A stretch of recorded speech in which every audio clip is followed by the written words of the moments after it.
This show is produced by the Hartman Media Company. For more information and links to all our great podcasts, visit hartmanmedia.com. Welcome to the American Monetary Association's podcast, where we explore how monetary policy impacts the real lives of real people and the action steps necessary to preserve wealth and enhance one's lifestyle.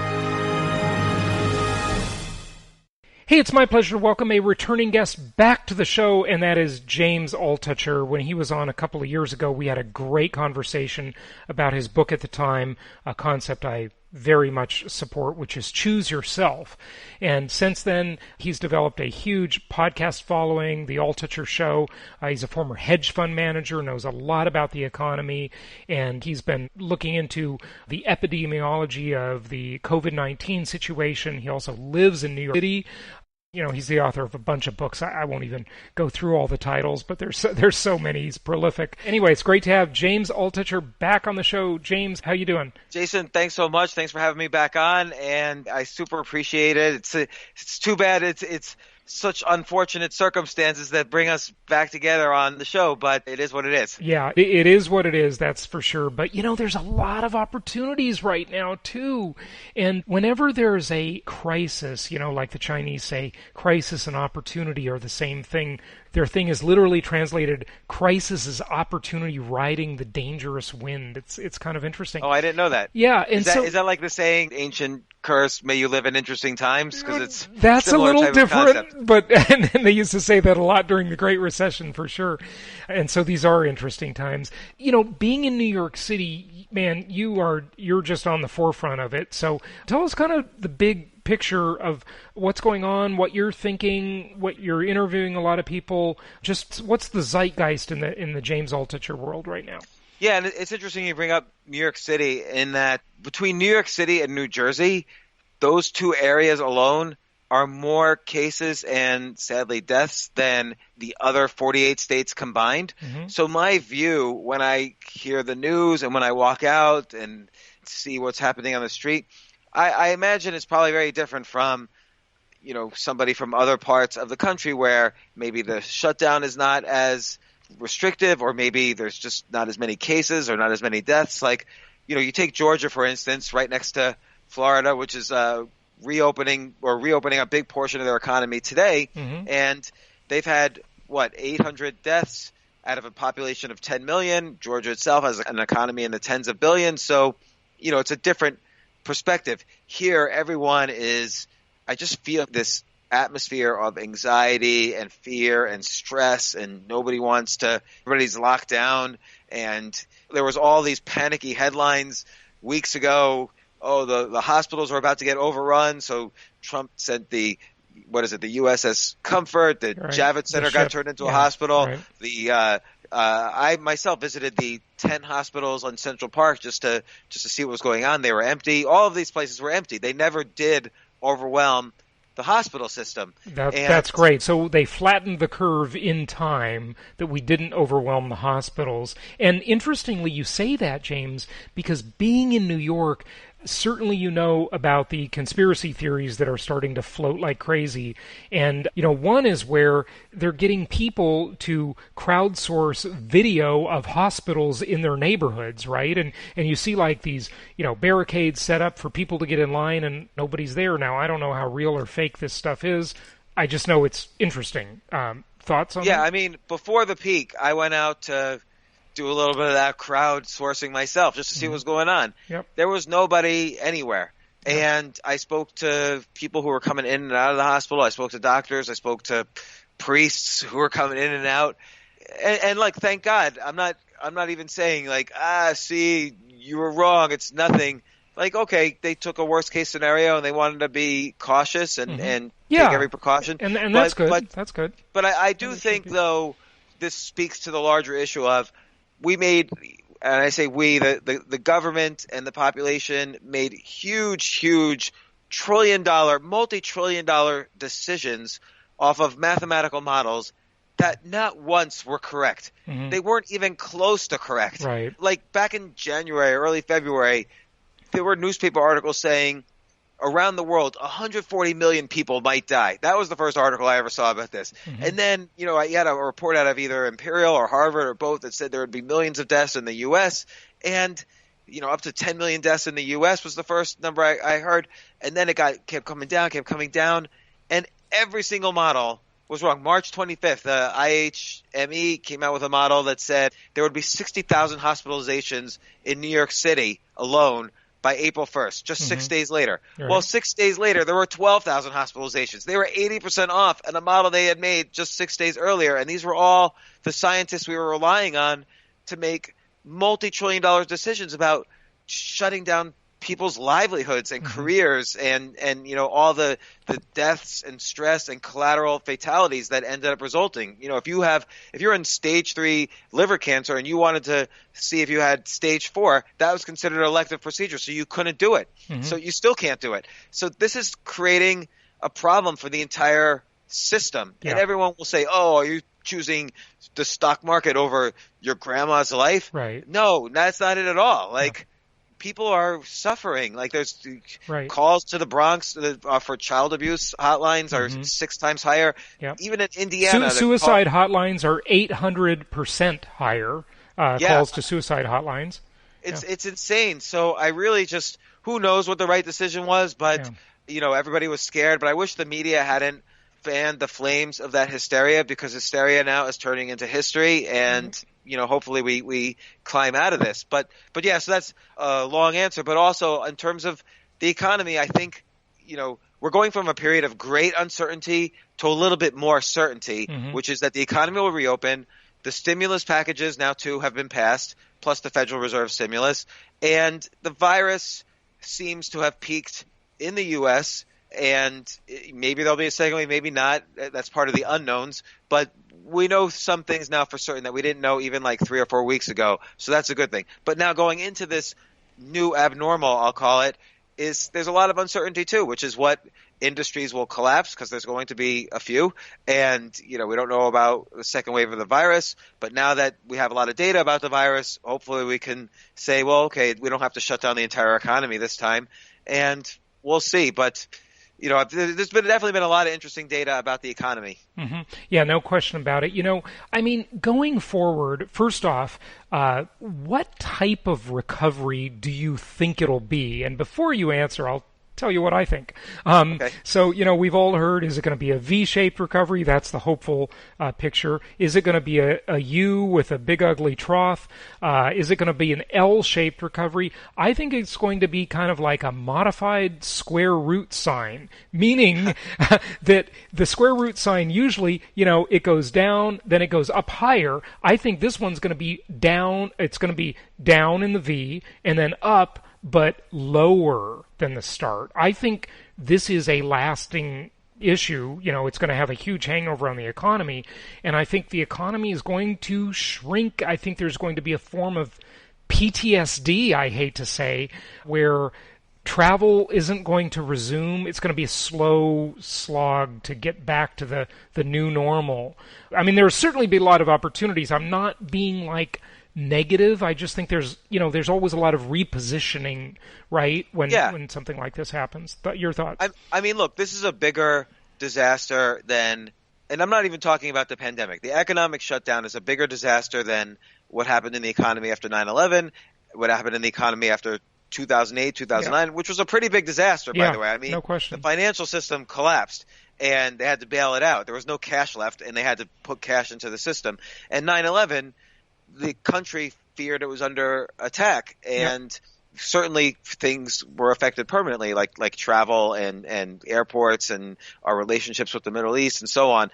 And banking kind of changed forever after 2008 and 2009. It was just starting to come back. If you walk into a bank now with a couple $1,000,000, instead of saying, hey, we're glad to have you, and by the way, here's your free toaster, it's like, oh, we're suspicious, you might be a terrorist or a money launderer. It's just totally, the Patriot Act is the know your customers, it's just changed everything. Yeah. It's like you have a scarlet letter on, Yeah, and a lot of things are going to change now, and I think some of them we could probably guess about, and some of them we can't.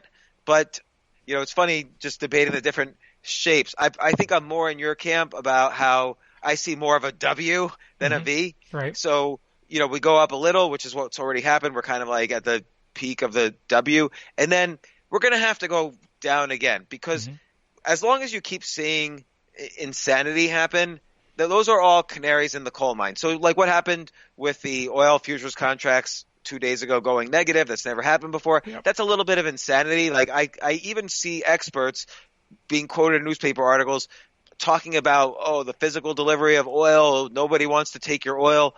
These were cash settled contracts. There was no oil involved. It was just a big, insane thing that happened. But as long as there's insanity happening, there's no way that we have enough certainty in the market to just go straight up from here, no matter what the stimulus does. Second, the stimulus is hitting, but there's nothing to hit. The economy now is like a patient on life support. Right. This is a Band-Aid at best, and you have to have a living patient that's walking around before the stimulus can work. So we don't quite know for sure. We know what's going to happen, that the economy is going to wake up, but we don't know when and in how many phases. And by the way, if I just keep your thought there, please don't forget. But what you're kind of referring to is, and we've been talking a lot about this rare malady of supply-demand shock, which sort of was pronounced in the 70s. And so we've seen demand destruction, obviously, but I think we're going to see supply destruction too, because, for example, oil is a great example, right? Look, this is a prediction. It may be totally wrong, of course, but now we have demand destruction, and there's like gluts of oil, and oil's cheap, and they're having tankers store oil. That they're not moving the oil, they're just storing the oil, right? It's a totally weird situation, but now these oil companies go out of business, and when things do recover, there's a lot less supply. So same with the airlines. Like I did a Google Flights search today, and I've been looking at flights. Just interesting. I don't want to go anywhere. I'm just doing it as a study. Sure. And to go, I live in Palm Beach, Florida. So to go from Miami to LAX, which is like an easy route, take a direct flight, it's really expensive. In fact, looking at the chart on Google Flights of the last 60, 75 days, it's at the highest price it's been. And if you looked just 3 weeks ago for that flight, it was dirt cheap. Okay? 4 or 5 weeks ago, cheap, right? Because you had lots of supply and no demand. And now that the airlines have grounded a lot of their flights and canceled their routes, you have, a small amount of demand, but a lot less supply too. So it sounded like you were sort of alluding to that, and I just wanted to bring that out as a discussion point. Yeah, I mean, with oil, and not oil in particular, just generally widgets, but oil's an example. Go ahead. Yeah. Yeah, I mean, I think because this is such a weird thing, this lack of demand is not based on where the economy was heading a few months ago. It's this forced lack of demand because we're all being told to stay at home, which I'm not questioning one way or the other. That's not what this is about. But so I own part of a private oil company, and we just stopped producing the oil. Like we realized there's not going to be any demand, and there was no reason to pump more oil out. Right. And we'll start pumping again when there's demand. I think that's what most oil companies are going to be doing. So I don't know if the oil companies necessarily are going to go out of business. Some places will, like, the average small business, like a restaurant, only had 16 days of cash in the bank. They might not have gotten their small business loans. Hardly any small businesses actually got the small business loans. It's so unfair. A lot of storefront businesses are going to go out of business. A lot of small mom and pop businesses, sadly, are going to go out of business. I don't know how you really avoid that. They're trying to. I mean, the premise of the $2.2 trillion stimulus package and then an additional $450 billion as of yesterday, the premise is that $2.5 trillion of money is not going to be spent this quarter. So that's what they've calculated. Give us that number again. Well, like every quarter, the GDP of a year is about $20 trillion. And every quarter, that's $5 trillion. Yeah. And they kind of think there's about 40 to 50%. Yeah. Okay. So then this is the government. This is what I'm getting. Sure. This was on my podcast with I had on my podcast the other day the deputy chairman of the St. Louis Federal Reserve. So he was telling me his reasoning is that between 2 and 3 trillion would be withdrawn from the economy because we're all not spending money while in our houses. Yep. And so they created $2 to $3 trillion of stimulus. And so it's supposedly going to replace what we lost in terms of money. But again, all of that stimulus is going to end up just sitting in a bank. And so the velocity of money needs an economy to be flourishing. Right. Otherwise, people won't spend. They just keep the money in the bank. Mm-hmm. And the money doesn't have the intended effect on the economy. So to your point, you'd have to put in 5 or 6 trillion. If the economy is truly going to slow down, you'd have to put in trillions more to make up the same amount that last year's 2 trillion was. So the point is that if we do have this PTSD, then you're right. We're going to see much more of a slowdown in the data in Q3 and Q4 than we expected. It won't be the V-shaped surge that some economists and government officials are predicting. Now, we don't really know, though. I mean, the one theory is, like you said, we're going to have this PTSD. We're going to realize we don't need to go out as much. We're going to enjoy staying at home. Yeah. On the other hand, it's sort of like we're drug addicts and we were addicted to the economy and spending money. Yep. And now we're in drug rehab. Yeah. And typically in drug rehab, that's a good way to put it. Yeah. Typically in drug rehab, we stop using drugs. Mm-hmm. But then when we get out of rehab, we start hanging out with our old friends and going to our old hangouts, and we start using again. We relapse, Right. So theoretically, we could relapse also. I think this is one of the uncertain things. I could say now, I'm never getting on a plane again, or I'm never going to a restaurant again.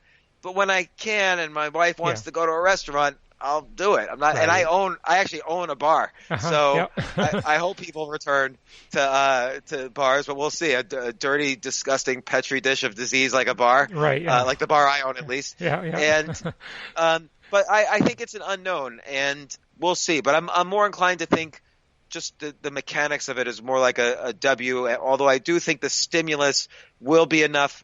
Not necessarily the short-term stimulus that Congress is passing, although that will help, but the Federal Reserve stimulus, which is cutting the interest rates, buying mortgage-backed securities, buying corporate debt, that's almost going to be forced to lift the economy. But people don't realize federal stimulus, even this extreme, doesn't kick in for a good 6 to 12 months at least. Yeah. So we've got a while before that kicks in. Mm-hmm. So we'll see. You made a great metaphor there of the patient that's on life support, right? And so, you can pump money, but pumping money, it doesn't solve every problem. It's the usual tool that the Federal Reserve goes to. It's the sort of their go-to thing, In fact, it's just funny. 9/11, a Great Recession now, whenever you have like a G7 meeting, the whole thing is like, how much money do we pump into the system, right? That's always the solution. But in this case, it doesn't totally. It's not the panacea it is sometimes, right? Right. Like in 2000, basically, we're following the playbook of 2009, 2008, 2009. So the Federal Reserve over the past 2-3 decades has gotten a lot more sophisticated about the ways they can help the economy. So back in the 90s. Alan Greenspan would just cut rates, and that would do it. Yeah. After 9/11, there was some stimulus checks, and it was mostly just cutting rates. But after 2008, 2009, it wasn't just cutting rates. It was also encouraging banks to have excess reserves by raising the interest rates that the Fed would pay banks on those excess reserves. They started buying, mortgage-backed securities and going out a little bit further than just Treasury bills. And they're doing more of that now. They're doing the same but more now. And again, you're right. If nobody's buying goods, it does nothing to help the economy. It does zero. Yeah. So the economy has to move first. And is this stimulus enough? Are the right people getting it? Was this the right macroeconomic theory? I don't know. This is a giant experiment. $2 trillion just like to replace spending. I don't know if that – we'll see if it works. I mean, it's probably better than nothing. And then we have massive deflation right now on some things, but like you pointed out, depending on how efficient the industry is, there might be inflation. And then, of course, structurally, does all this increase in dollars result in inflation? It's unclear. Right now, the rest of the world buys our dollars, and that's a deflationary pressure. But I do think specifically you're going to see things like commercial real estate has to have a mini financial crisis after this. WeWork's going to go out of business. Restaurants. You're saying mini? I think that's going to be a maxi crisis. Yeah, right. I guess I agree. I'm just afraid to say the word. You're being optimistic. Yeah. It's like I don't want to say to my wife, "Why didn't you get the maxi pads instead of the mini?" Like it's like don't do that. Okay. I mean, what's going to happen when WeWork goes out of business, which is 100% chance. Right. Like the average, they're the biggest real estate renter for commercial real estate in New York City and other cities. I know. So if you have a building and suddenly 8 floors, or your renter just disappears, right. and you got to clean it out, find another renter. And WeWork was already a scam, before this. So yeah, right. Yeah. SoftBank used this as an they excuse pulled to out, pull the plug. and that was a smart decision. So poor Adam Newman, he's only going to be a millionaire, not a billionaire. Yeah, I think he pulled out like $700 million, so he'll survive. But I don't know if he could feed his kids in a few years. But we'll see. Right. But what are all these commercial real estate companies going to do? They live on borrowed money and now borrowed time, and they're not going to survive. The entire industry is going to change. Airlines, despite a bailout, are probably going to go out of business. Cruise lines. I don't know if Las Vegas is going to be able to stay in business. Are you going to Las Vegas anytime soon after this? Like, would you even plan that? That's the PTSD kind of concept that I'm talking about. Like, I mean, this may sound weird, and I don't mean to minimize the quarantines and the depressive effect it's having on people's psychology. But personally, for a guy who jumped on a plane 2-3 times a month, I love it. I just love not owning an airline ticket, having no plans. I'm enjoying this time of just being a homebody. I actually really quite like it. I know that's not true of everybody. You know what? Well, they go out to the beach. Yeah, I'm in Palm Beach, Florida. So they just reopened the beaches, and I have not been yet. I don't know why they closed them in the first place. I can see closing them down for spring break parties and stuff, sure, but just a regular beach that's not part of the scene. That seems sort of silly to me that they closed them. Yeah. And look, there's a lot of evidence that vitamin D and the sunshine helps. The UV, helps against the virus. Yeah. And kids need to go outside and run around and play. No question. Central Park here is I don't want to say it's crowded, but there's a lot of people there even right this moment, and there's appropriate social distancing and masks and so on. As long as people are doing the thing right. But what I meant to say by that is that as part of the PTSD concept, I think people will get used to and maybe be okay with a little bit of a simpler life. I admit that right after this is over, it's kind of like if you live in a place with inclement weather a lot, the first sunny day, everybody's out, right? And, like your wife wants to go to a restaurant. Sure, I get it. But after a while, I think the new normal will be like a lessening of a demand for that. Fewer trips, fewer cruises, fewer restaurants, fewer bar, I mean, people will still do it. I just don't think it'll be as often. Yeah, that could be like, look at after 2009.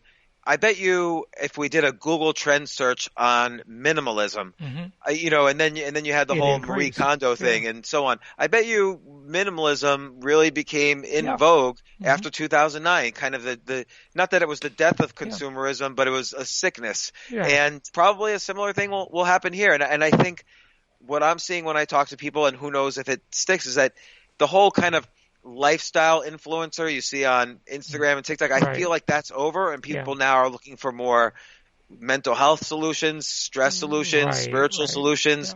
Yeah. And how does that translate into the economy? Look, there's definitely going to be some cheap stocks out there, like we're talking right now, over the internet. And bandwidth has increased so much that companies like Netflix and YouTube are saying we're going to decrease the bandwidth quality or the bandwidth needs of our videos for a short term because there's so much demand now. Right. They did that in Italy when the quarantine first happened there. Yeah.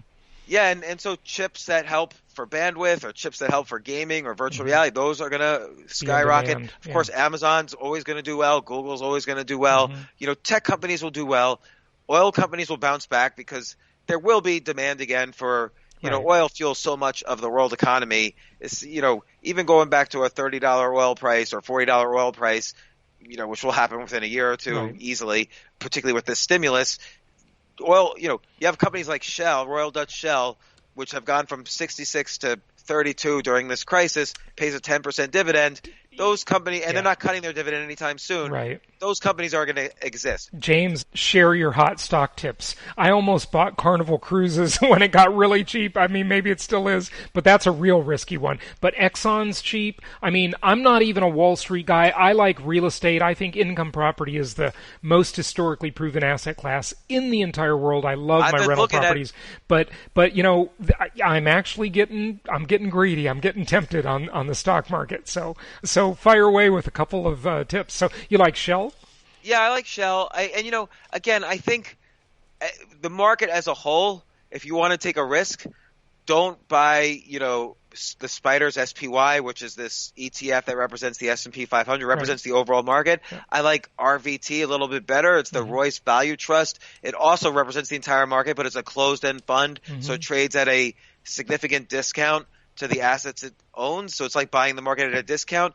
And because of the current volatility, they're at a larger than normal discount. So you get the upside of the discount closing. It's a little bit in the weeds here, but RVT is a better way to buy the whole market is what I'm saying. There's a drone company, AVAV, and drones are going to do good. They're already testing out drones for delivery now. Like anything that was going to happen in 10 years is going to happen tomorrow. That's interesting you say that because, one of my favorite economists is Joseph Schumpeter, right? Creative destruction. Yeah. And what any crisis does, since necessity is the mother of invention, is it just brings the future closer to us. We had all the online tools. We had Zoom. We had Skype before, but now everybody's been forced to use them, even people that really resisted that.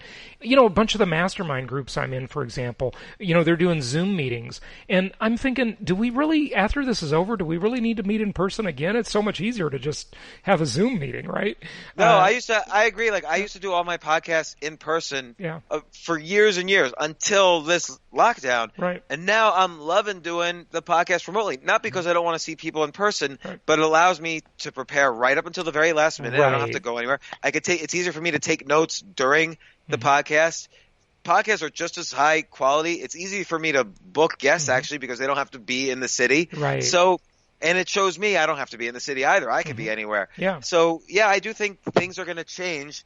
I do think the stimulus eventually will work. And so I'm hoping we'll see a mini surge in Q3, Q4 of this year. And then in 2021, I'm hoping we see the big surge as people finally, start buying real estate again or start traveling more again. But I do think there's too much uncertainty at the moment.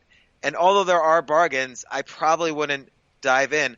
By the way, what's been interesting too is law enforcement. So in England, there's been a surge of knife attacks against police because there's a little bit of social unrest. And I shouldn't just say England. I should say all countries in the U.S. too. Yeah. Well, anywhere they have gun control, you get more knife attacks, so yeah. Right. And there's a little bit more social unrest right now. And I don't know. I think, any search right now I'm out of the markets completely. I own one stock. So I'm not recommending this stock. I'm biased. I Which own one stock.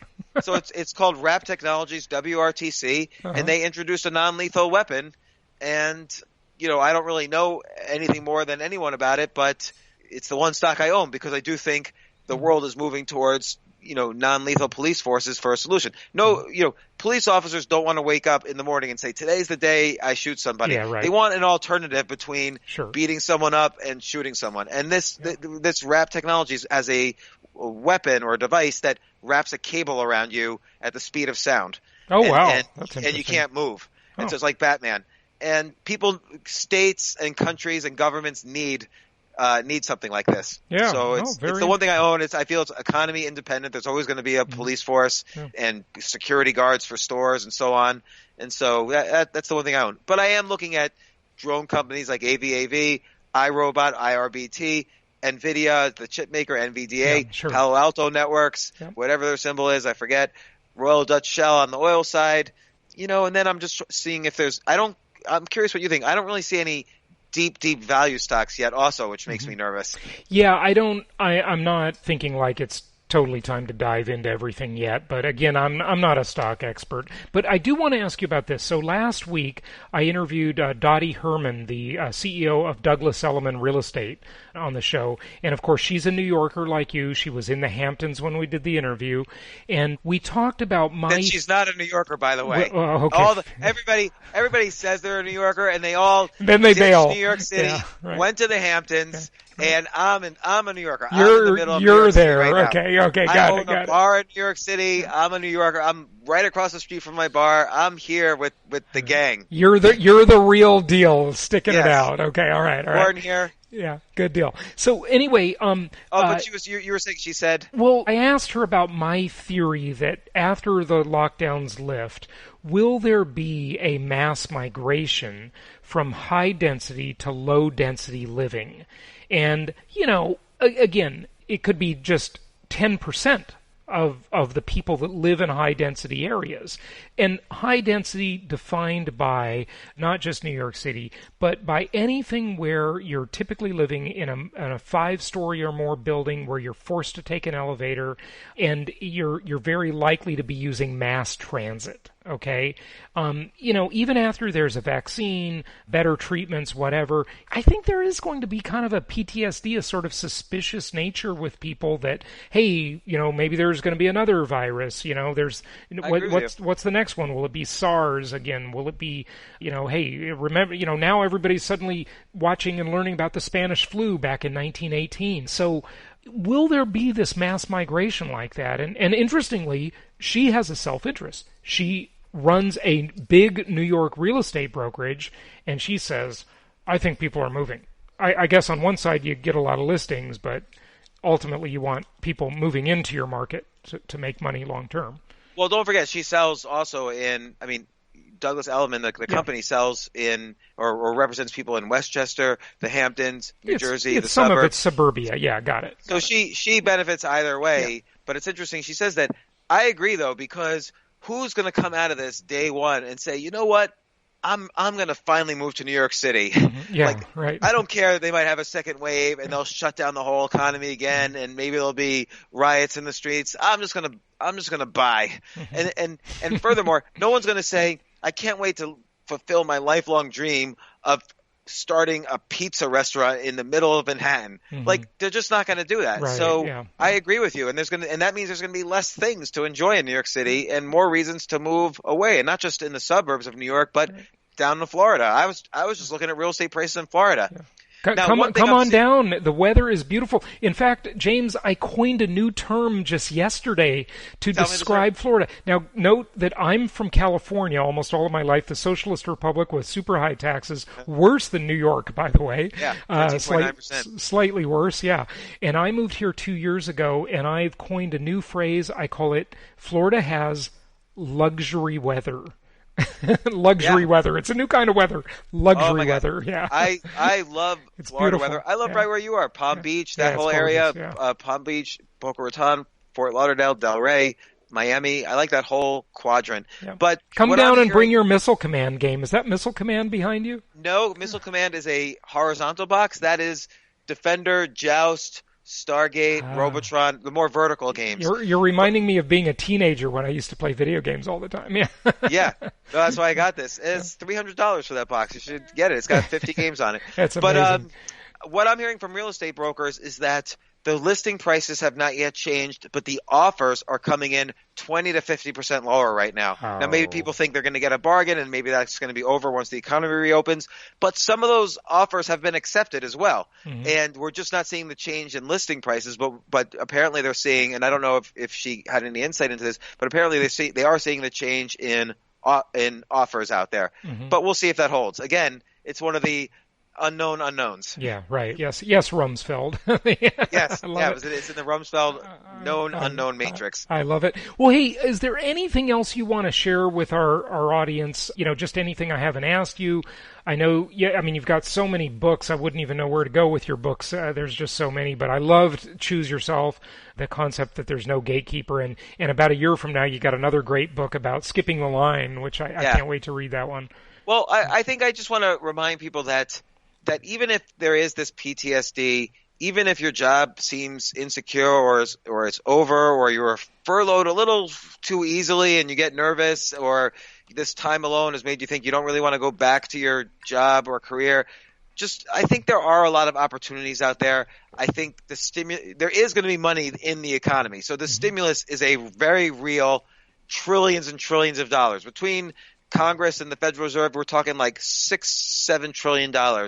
That's real money, and the dollar is not going to inflate so quickly. There will be opportunities when everyone else is scared to kind of step up and change your life if you want, or start a business, or invest in yourself. Maybe don't buy stocks. Maybe start taking a photography class and change careers, or come up with an idea for any kind of business. Well, but James, actually, you wrote 40 Alternatives to College, right? Yeah. And what's interesting about this, too, is that for the smart and ambitious people, they're using this time as a huge self-improvement program.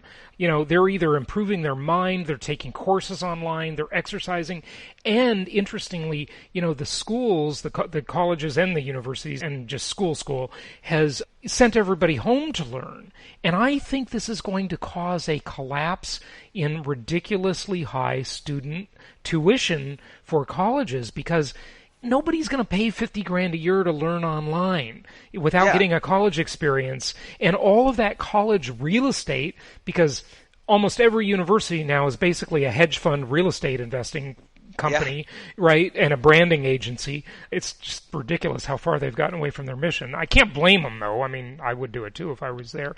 But, all of that college real estate it's going to be reused. It's going to come up for sale. All those dorms are going to be sold as condos or turned into apartments, or I don't know what's going to happen. Or become ghost towns. Or become ghost towns, yeah. I agree. College is clearly... The tide has come in, and the colleges were left standing naked on the beach. Yeah. The emperor has no clothes. It's a ripoff, The college is clearly a scam because, like you said, they sent everyone home. Yep. And they were like, oh, we were kidding. You don't really need to be on campus to get the college experience. You can just do it all online. I know. But don't look at Coursera, where you have really great teachers teaching up-to-date stuff, or Code Academy or Khan Academy or Masterclass or LinkedIn Learning. All of those, Don't look at those, which have really great teachers and stuff. Just keep going to our old, out-of-date textbooks that we charge you $1,000 a book for. And by the way, get the hell out of the dorm rooms because we got to take those over. But we're not giving you your money back. They won't even refund the money. It's unbelievable. What a scam. Business 101. Possession's 9/10 of the law. We got your money. See you later. Yeah. So I don't know why people would be excited about going to college, but we'll see. We'll see. I agree with you, though. I think, again, it's one of those things that what would have been a conversation 5 to 10 years from now is going to become a conversation tomorrow. Much sooner, which is creative destruction. It's great. And the bottleneck in the college, I call it the university debt enslavement complex, okay? Like the military industrial complex. The bottleneck seems to be the accreditation concept, right? Like the Khan Academy or Coursera is not accredited. You can't get that document. You can't get that degree. And as soon as they somehow figure out the roundabout to the accreditation thing, I mean, certainly some companies like Google will hire people without a degree now, and that's awesome because there are tons of smart people walking around without degrees. Then when you get around the accreditation bottleneck, then I think things really start to work. I've thought a lot about this. So one thing is, you and I know that that accreditation aspect doesn't really make any sense. Like you say, Google's actually hiring people without degrees, and many people would be willing to take a chance. If they see you have the skills, they'd rather have that than an MIT degree. Sure. But, kids are influenced by their guidance school counselors and their other friends and their peers. They think you need college. It's really the kids now. They think you need college to get a job. Yeah. And it's not true. But maybe there's a business opportunity. Maybe you get a panel of experts or whatever, educators, and you say these online courses across these different platforms we're going to accredit. We're going to say this is a worthwhile computer science degree, and we'll verify it. If there's a financial course that James Altucher and Ray Dalio endorse, and you have to pass it, a Wall Street firm should hire that person, right? Yeah. And I think that is a reasonable business plan. There's probably going to be some business models we're not even aware of now that are going to be in that category, because remote learning is definitely a thing that's going to ramp up big time. Yeah. And I think also maybe just people won't care about accreditation at some point, maybe which is the other extreme, and the opportunity now is creating more and more online courses. So, an online course is fairly easy to set up. It's a good way to make a living. It's one of those make money while you sleep things. Yeah. And we all have the capabilities to be expert enough to teach non-experts something. Right. And so if you just start now, within 2 years or less, you could have a great online course that you're teaching and make a lot of money. Yeah. And just for the record, I want to say that I don't think college is a scam in and of itself. I just think it's massively overpriced. That's right. all. I think if you could work your way through school with a part-time job and pay for it, it'd be okay. I have no objection to that. I just think when it increases in price at 3 or 4 times the rate of real inflation, that's a complete scam. It's ridiculous. It has increased. Yeah. Tuitions have increased faster than inflation every single year for 50 years in a row. Yeah. Well, when the government insures the loans and floods money into the system, you get inflation. What a concept, right? Yeah. Absolutely. James, give out your website. It's jamesaltucher.com, or you could find me on Twitter at jaltucher, or find me on Instagram at Altucher, or find me on TikTok at James Altucher. Just started doing my TikTok videos during this break. That just proves beyond the shadow of a doubt you are hip and cool that you do TikTok. So I hope my kids listen to this, and you could tell them that. Yeah. Well, have them listen, definitely, that their dad is hip and cool. For having me on the show. I really enjoyed it. Thanks so much for joining us. Jason, thanks so much. Thanks again.